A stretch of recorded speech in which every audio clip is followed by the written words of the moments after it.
Happiness is what we all seek. It's the reason why we read hundreds of books, why we go to therapy, why we quit our jobs, because we're on the search for happiness. And we do get a glimpse of it here and there when we achieve certain milestones, when we are on vacation, when we're with the people we love. But as soon as the moment is gone, so does the happiness. And then we go right back to that feeling of self-hatred, to criticism, to judging the other person. We go back to comparing ourselves to others because we haven't accomplished the same things they have. So why do we do this? Well, for starters, we all measure happiness differently. But there's just certain things that we can do that will create that happiness in all of us. For starters, being present. Now, with so many distractions out in the world, we have truly forgotten what it's like to be present. We have forgotten to use our five senses to truly appreciate the beauty of nature, to appreciate the beauty of humanity. Now, what do I mean by using the five senses? What it means to be present is realizing that every day there's something to be appreciative of, something to look out for.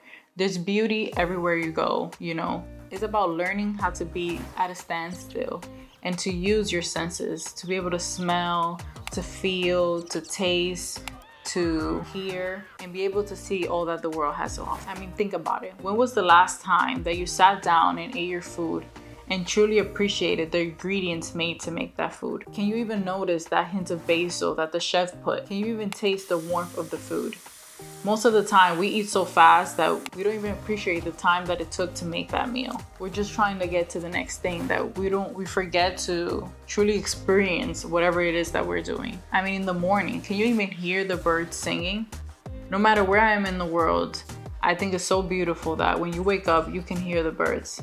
And a lot of times when I'm with people, I say, oh, can you hear that? And most of them are like, hear what? Like, there's so much noise going on in your head with all these thoughts and things that you think you need to do that you forget to truly hear what's in the present moment, which is actually a form of therapy. Like, to be able to hear the birds in the morning, to feel the breeze when you're outside.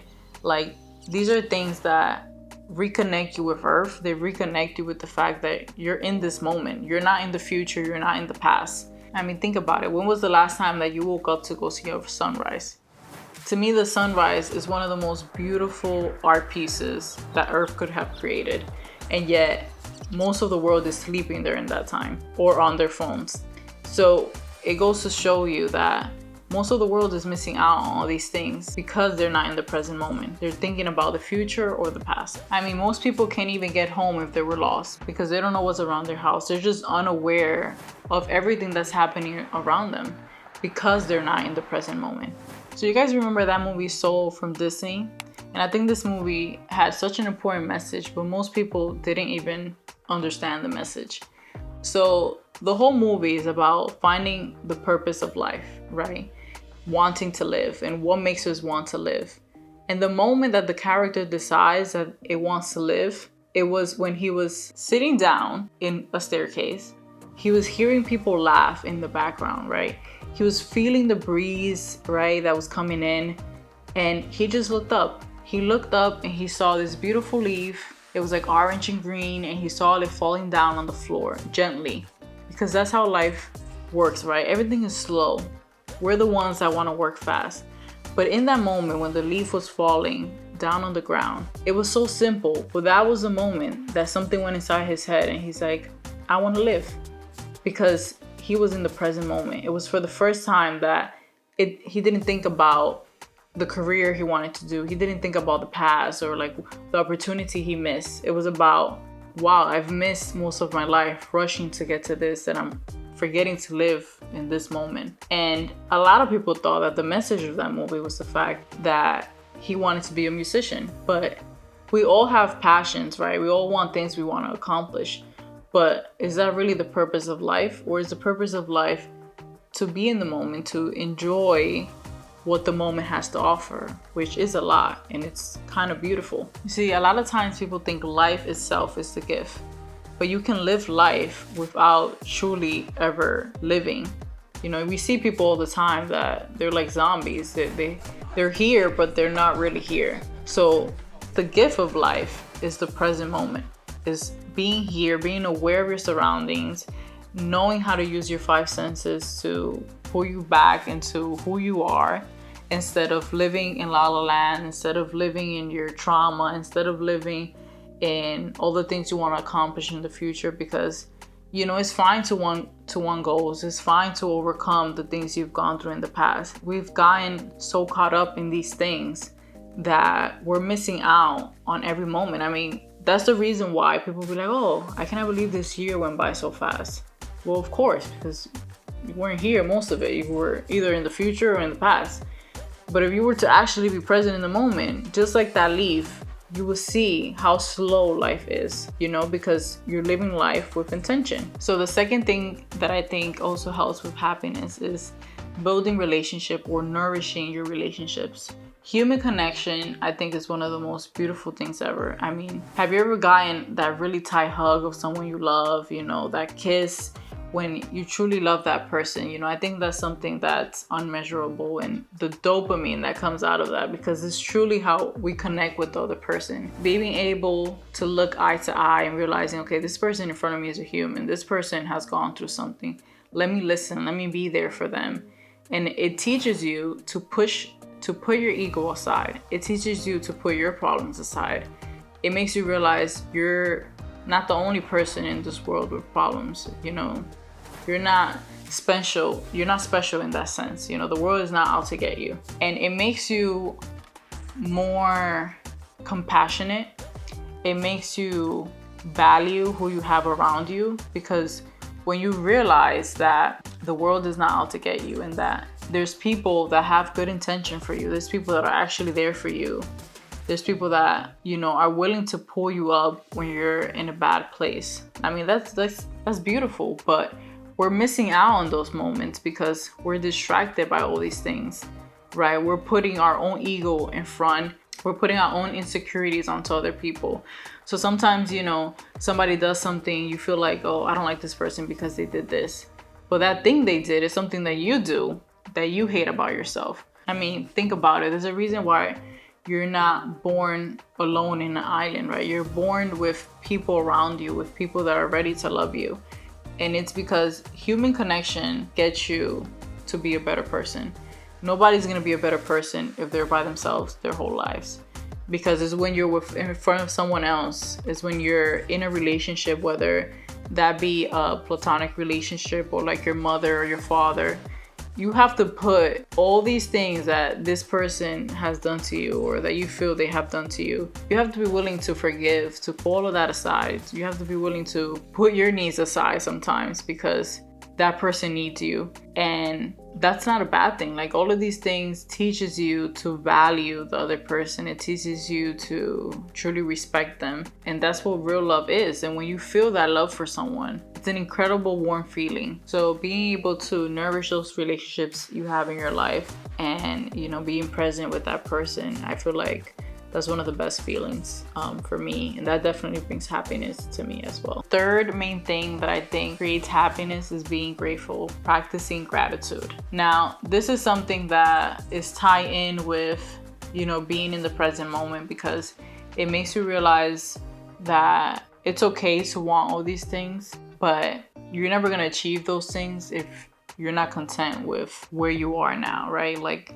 the earth is not going to bless you if you can't even be thankful for what you have now. So, and it just makes you feel good, to appreciate and be grateful for what you have. I mean, like, if you have a roof over your head, if you have people that love you, if you are a good person, if you are able to travel, if you're able to have a job that pays your bills, if you're able to eat a good meal that somebody made for you with love, these are small things that in the end are really big things, right? Because these are the things that make us feel happy, and they make us want to live more, right? They make us want more of life, because we get a little glimpse of it, and we're like, wow, life is truly a beautiful thing if you really open your eyes to it and see all that the world has to offer you. And the image that comes to my mind when I think of gratitude is that image that there's two people on the bus, and then one decides to sit on the right side and stare at the rocks, right? the black rocks, and the other one decides to sit on the other side and look at the beautiful, you know, view of the city or like the water. And that's pretty much life, right? It's where you decide to sit on the bus. It's what you decide to look at. It's how you decide to look at it, because it's all about perspective. Everybody in their life has something to be grateful for. You know, some people think, oh, what about people that live in poverty? Listen, I come from a third world country, the Dominican Republic. And when I go to poverty, those people are truly happy, happier than people that make 6 figures back at home and have a beautiful house, because they live in the present moment, because they have meaningful relationships, they have people that love them, because they practice gratitude, because they're grateful to be alive, to be on this earth. And these are things that you really have to realize are so important. We've gotten so distracted, you know, with technology and, you know, with politics. You know, people don't agree with their family member. You know, people have gotten divorced because of disagreements. But we have to realize that we're all unique in our own way. And at the end, we're all the same. At the core, we all want the same thing, which is just to live in peace and to be happy. So because we all want the same goal, that means that something in us is connected forever. So being able to look at someone with understanding and respect, that's gonna go a long way, and it's gonna make your life happier. And you know, life isn't always gonna be good, you know, and I think there's always gonna be better moments than other ones. I'm not saying that when I say you can accomplish happiness forever, it doesn't mean that tragic things won't happen to you. That's impossible. That's something you can't avoid, because it's life. But it's about realizing that you're at peace with whatever happens, because you know that that's how life works, and you respect that that's how life works, and you accept to go in with the ride, right? So you go through all these things, whether it's good or bad, but you look at it from a place of faith. You look at it from a place of hope, and because nothing lasts forever, is why you don't have to feel bad when you go through down moments, because you know you're gonna get out of it. It's what makes you appreciate the happy ones, because you know they don't last forever. So when I give you these tips of, you know, being more present, building relationships, being grateful, is because it's about avoiding wasting bad moments when you don't need to, right? It's about trying to add happiness to your life, because if you think about it, you could have more happy days than bad days, depending on how you look at life. So I think that's like my main point in this video, is to make you realize that, yeah, happiness isn't forever, but you can have more good days than bad. It's all on how you look at it. So basically, don't create bad days when you can have a good day. You know, learn to go through the waves of happiness so that you won't drown at the end, right? Because life is all about going with the waves, going with the flow, and not trying to fight the current. That's what's gonna bring you happiness and true peace. I think that's our goal in life. So I hope that you found something useful in this video, and I hope that next time you're more present in the moment. Next time you eat a meal, you truly enjoy it for its flavor. Next time you go for a walk, you are able to hear the birds. Next time you see your family or that person you love, you hug them a little bit tighter. And next time you're going through a bad day, you're grateful for all the things you do have. And I promise you that your heart will be content and you will be happier. So thank you for watching my video. I hope that you have a great, beautiful day. Please don't forget to like, comment, and subscribe. It truly means a lot to me. Thank you.